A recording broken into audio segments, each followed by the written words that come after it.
Good morning all of you. आज हम अपने सब्जेक्ट पॉलिटिकल साइंस में हमने 1813 के charter classification of the department, father of the classification of the department यानी विभागीय प्रणाली का जो बंटवारा था उसका फादर कौन था? Lord Canning. लॉर्ड कैनिंग, ये Lord Canning he father of the income tax भी, और विभागीय जो प्रणाली थी उसका उसका भी जो फादर था वो लॉर्ड कैनिंग था। इस भारत परिषद अधिनियम की हमने बात की, पहली बार इस पर बजट पर वाद विवाद शुरू हुए और प्रश्न पूछे जाने लगे। और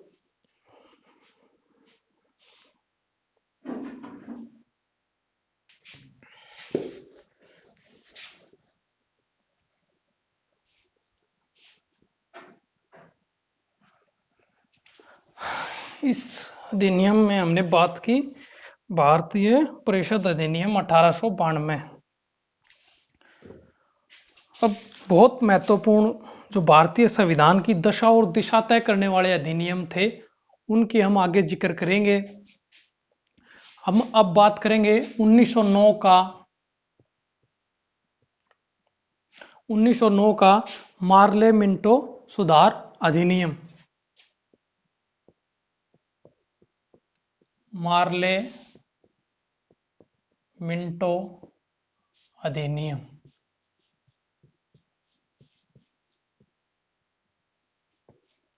1909 के मार्ले मिंटो अधिनियम।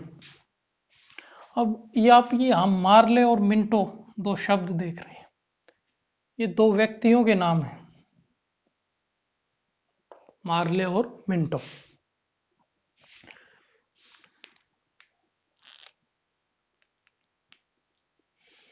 जो लॉर्ड मार्ले थे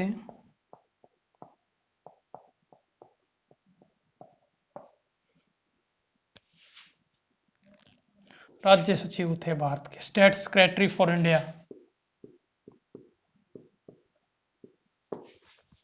और लॉर्ड मिंटो उस समय भारत के वायसराय। लॉर्ड मार्ले उसमें भारत के स्टेट सेक्रेटरी थे और लॉर्ड मिंटो भारत के वायसराय थे। अब ये अधिनियम थे क्या? इस अधिनियम के तहत भारत में पहली बार इसी मार्ले मिंटो अधिनियम को सांप्रदायिकता के निर्वाचन का अधिनियम भी कहा जाता है। सांप्रदायिकता के निर्वाचन का अधिनियम भी। अब ये सांप्रदायिकता के निर्वाचन का अधिनियम इसे क्यों कहा जाता है, इसके पीछे क्या कारण थे? इसमें जब 1909 में मार्ले मिंटो अधिनियम पारित किया गया, इस अधिनियम में व्यवस्था की गई कि मुस्लिमों के लिए अलग से निर्वाचन क्षेत्र उपलब्ध करवाए जाएंगे।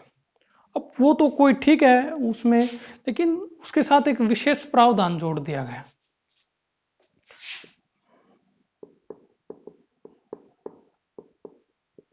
मुस्लिमों के लिए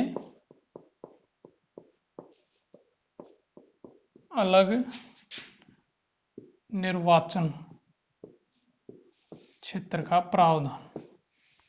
अब अलग निर्वाचन क्षेत्र तक तो बात सही थी, लेकिन इसके अंदर एक व्यवस्था और की गई कि मुस्लिमों के लिए जो निर्वाचन क्षेत्र होंगे उनमें जो ये मुस्लिम प्रतिनिधि चुनकर के आएंगे, जो कि उसमें जो केंद्रीय एक विधानसभा की स्थापना की गई थी, उसमें वोट डालने का अधिकार सिर्फ मुस्लिमों को ही होगा।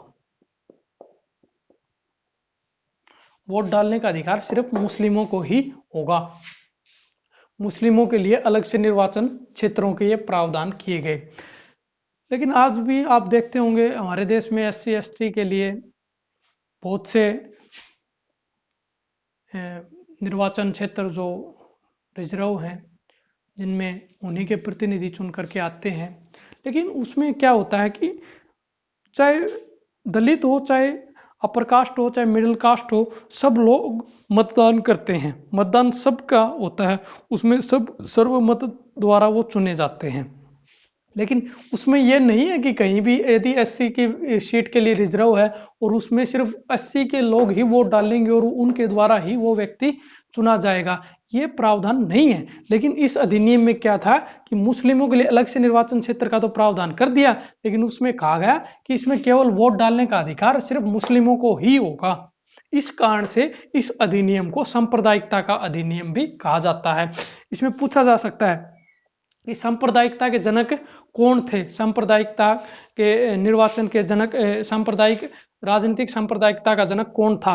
तो आपका उत्तर होना चाहिए मार्ले और मिंटो। यानी मार्ले भारत के जो स्टेट सेक्रेटरी और मिंटो भारत के वायसराय, इनको भारत के सांप्रदायिकता का जनक, सांप्रदायिकता का जनक कहा जाता है।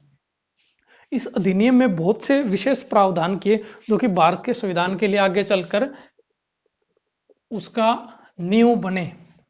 मैं यहीं से बात करूंगा। इस अधिनियम के तहत एक बहुत महत्वपूर्ण व्यवस्था की गई।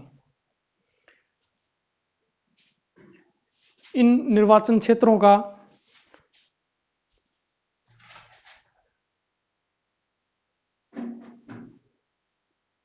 इस प्रकार से जो ये मार्ले मिंटो अधिनियम था, इसके तहत सांप्रदायिकता को वैधानिक रूप दिया गया और इसमें प्रावधान कर दिया गया कि भी मुस्लिम जो प्रतिनिधि चुन करके आएंगे उनका चुनाव मुस्लिम प्रतिनिधियों द्वारा ही किया जाएगा।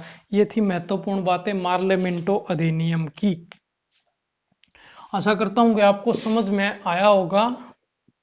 आगे हम बात करेंगे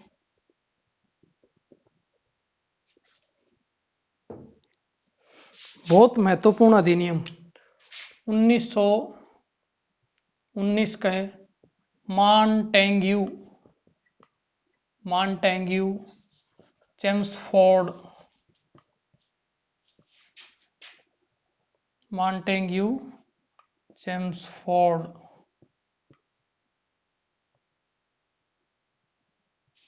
अधिनियम।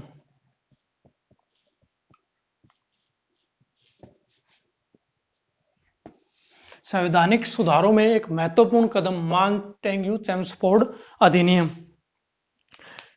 इसमें भी वही चक्कर है, एक व्यक्ति स्टेट सेक्रेटरी फॉर इंडिया है और एक भारत के वायसराय है, जिसको बोला जाता है मॉन्टेग्यू चेम्सफोर्ड अधिनियम। यह अधिनियम क्या थे? इस अधिनियम के तहत एक महत्वपूर्ण प्रावधान, पहली बार प्रांतों में द्वैध शासन प्रणाली लागू की गई।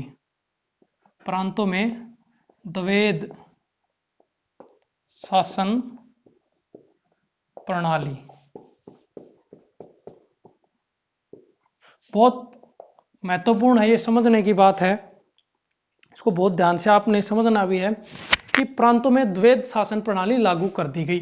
हालांकि ये द्वैध शासन प्रणाली थी क्या, इसको समझने की आप थोड़ी कोशिश करना, मैं विस्तार से इस पर जिक्र करूंगा। अब ये द्वैध शासन प्रणाली क्या थी? 1919 के आते आते जो भारत की स्वतंत्रता की मांग थी वो बिल्कुल तेजी के साथ उठने लगी थी। उस समय 1915 में आपको पता है गांधी जी भी भारत आ गए थे और उसके बाद धीरे धीरे सन 1919 में फिर रेगुलेटिंग एक्ट वगैरह, वो जो हिस्ट्री की बातें वो तो हम अलग से करेंगे। उसमें आने के बाद धीरे धीरे जो विरोध का स्वर था वो अंग्रेजी गवर्नमेंट के सामने उठने लगा था। उन चीजों को ध्यान में रखते हुए ये द्वैध शासन प्रणाली लागू की गई। अब ये द्वैध शासन प्रणाली क्या थी? इसके तहत दो चीजें बनाई गई। इसके तहत पहला, पहला था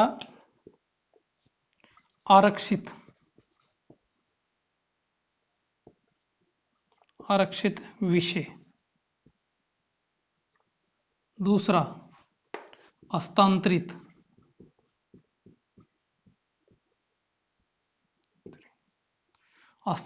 अब ये आरक्षित और हस्तांतरित का क्या चक्कर है। उस समय की अंग्रेज गवर्नमेंट ने बड़ी चालाकी से एक सॉल्यूशन निकाला। जो शासन व्यवस्था को चलाने के लिए मैंने आपको जब अनुसूचियां करवाई तो उसमें अनुसूची 7 का जिक्र किया था। उस सूचियों में शक्तियों का विकेंद्रीकरण किया गया। विकेंद्रीकरण का मतलब क्या था कि अलग अलग सब्जेक्ट को अलग अलग कानून बनाने के लिए राज्य और केंद्र के बीच शक्तियों का बंटवारा किया गया है। भाई इस सब्जेक्ट के ऊपर केंद्र कानून बनाएगा, इस सब्जेक्ट के ऊपर स्टेट कानून बनाएंगे, और जो समवर्ती सूची है उसके अंदर दोनों कानून बनाएंगे। मैंने ये बातें आपको पीछे वीडियो में बताई थी, जिसमें मैंने बताया था कि आपको यदि विरोधाभास की स्थिति हुई तो उसमें कानून केवल केंद्र का मान्य होगा। तो उसी को ध्यान में रखते हुए यहां व्यवस्था कर दी गई आरक्षित विषय और हस्तांतरित विषय। अब ये आरक्षित और हस्तांतरित का क्या चक्कर है। अंग्रेजों ने बड़ी चालाकी से उस समय जो आरक्षित विषय थे इन पर काम गवर्नर वायसराय और उसकी परिषद के द्वारा किया जाना था, जबकि हस्तांतरित विषयों पर उस समय की केंद्रीय जो विधानसभा थी उसके द्वारा किया जाना था। अब आरक्षित विषय कौन कौन से थे। कर, पुलिस,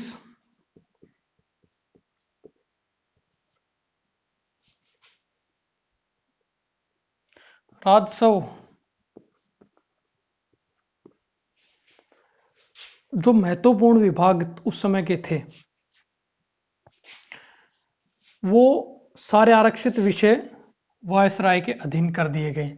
लेकिन भारतीयों को शांत करना था, उनको सांत्वना दिलाना था, इसके लिए कुछ विषय ऐसे रखे गए जिसमें शिक्षा, जिसमें हस्तांतरित विषय में आपको बता रहा था शिक्षा, पुस्तकालय, संग्रहालय, यानी वो छोटे मोटे काम जो किसी महत्व के नहीं थे वो भारतीयों को सौंप दिए गए, और जो केंद्रीय विधानसभा की जो उस समय रचना की गई उसके द्वारा ये कार्य किए जाते थे। लेकिन महत्वपूर्ण कार्य जैसे मैंने आपको बताया कर, पुलिस, राजस्व, समाचार पत्र,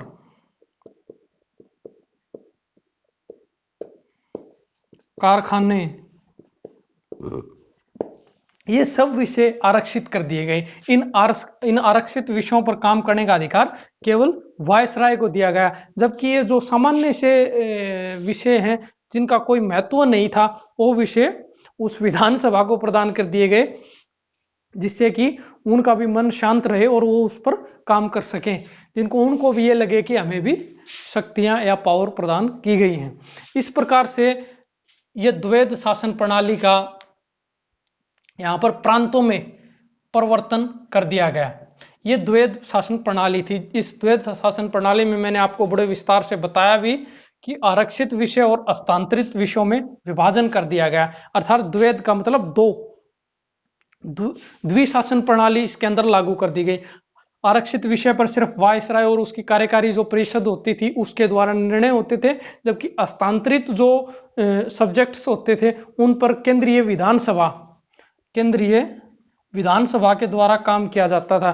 जिसे मैंने आपने बताया जैसे बहुत ही सामान्य विषय शिक्षा, पुस्तकालय, संग्रहालय, पशुधन इत्यादि जो भी जिसमें कोई महत्वहीन, मैं इनको कहूंगा जो ये सब्जेक्ट्स थे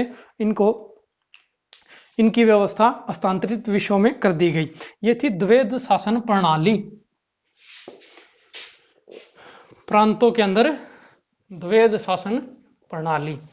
इसी अधिनियम के तहत बहुत से और भी प्रावधान किए गए। इसमें एक महत्वपूर्ण प्रश्न और आता है, पूछा जा सकता है कि द्वैध शासन प्रणाली जी जो द्वैध शासन प्रणाली थी इसका जनक कौन था? Leone Curtis. लियोन कार्टिस को इसका जनक माना जाता है द्वैध शासन प्रणाली का। इस अधिनियम के तहत इसी अधिनियम के तहत भारत के अंदर पहली बार महिलाओं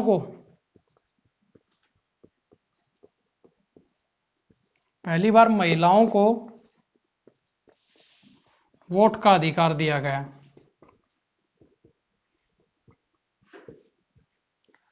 पहली बार वोट का अधिकार प्रदान किया गया।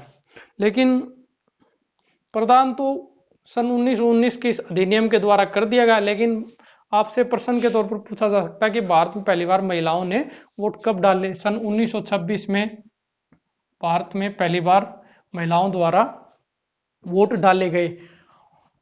प्रश्न की दृष्टि से एक प्रश्न और भी इसके अंदर उठ सकता है कि सबसे पहले किस देश के द्वारा महिलाओं को वोट डालने का अधिकार प्रदान किया गया? तो इसमें आप कहेंगे पहली बार न्यूजीलैंड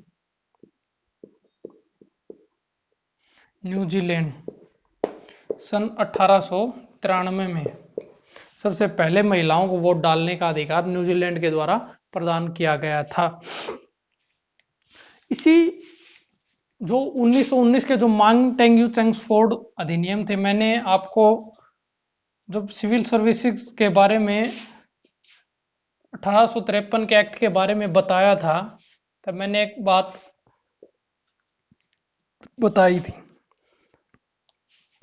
सन 1919 के इस अधिनियम के तहत सन 1926 में यूपीएससी की स्थापना की गई, यानी यूनियन पब्लिक सर्विस कमीशन, जिसके द्वारा भारत की जो शासन व्यवस्था, जो टॉप ब्यूरोक्रेसी होती है, उसके अधिकारियों का चयन यहीं से किया जाता है।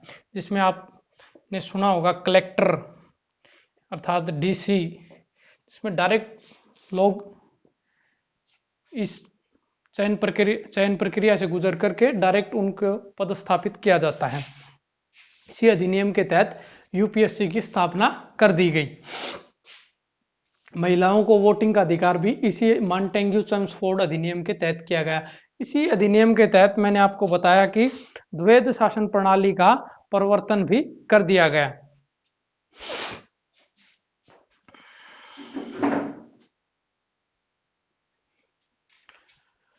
मॉन्टेग्यू चेम्सफोर्ड अधिनियम के तहत निम्नलिखित जो प्रावधान थे उसका मैंने आपको विस्तार से जिक्र किया कि ये निम्नलिखित प्रावधान इस अधिनियम के तहत कर दिए गए थे। अब आगे बढ़ते हुए हम बात करेंगे 1935 के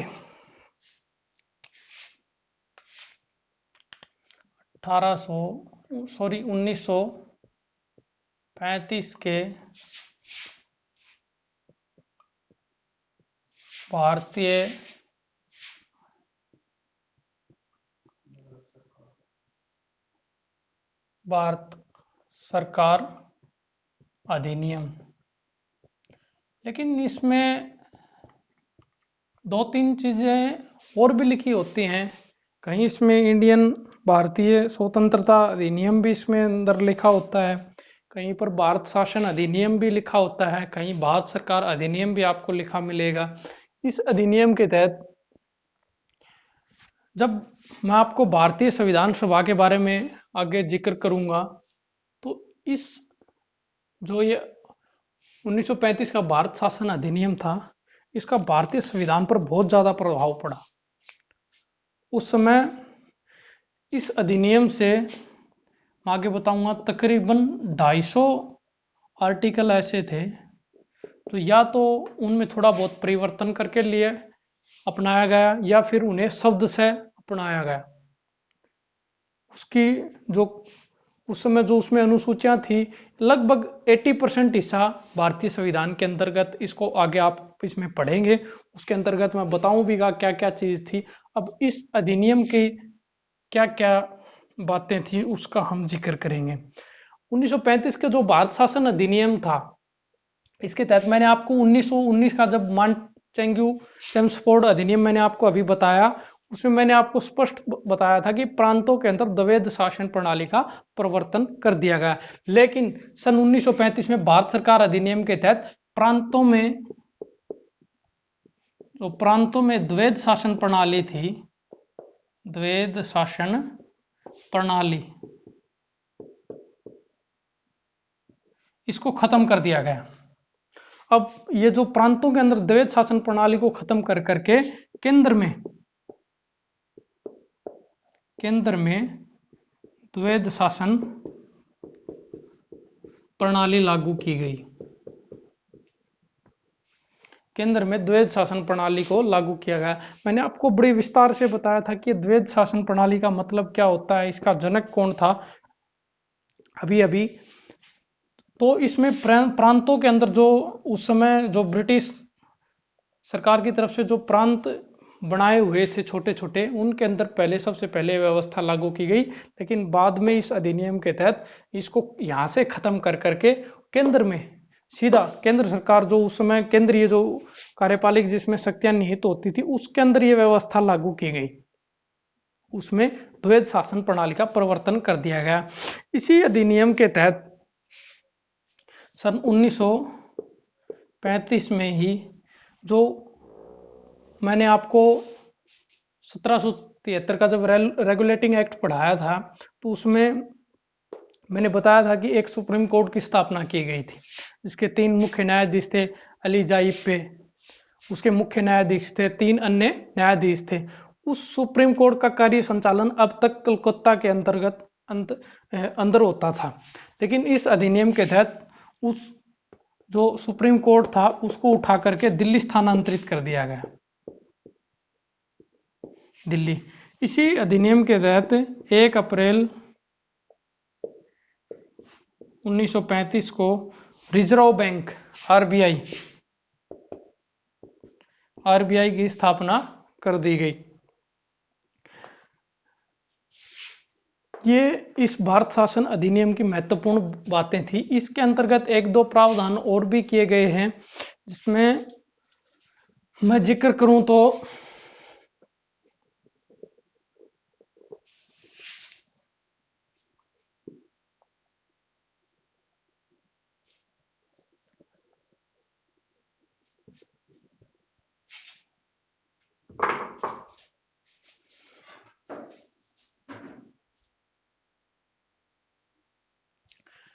भारत शासन अधिनियम के अंतर्गत मैं बात करूं तो इस अधिनियम के अंतर्गत 321 अनुच्छेद थे, 321 अनुच्छेद, 10 अनुसूचियां।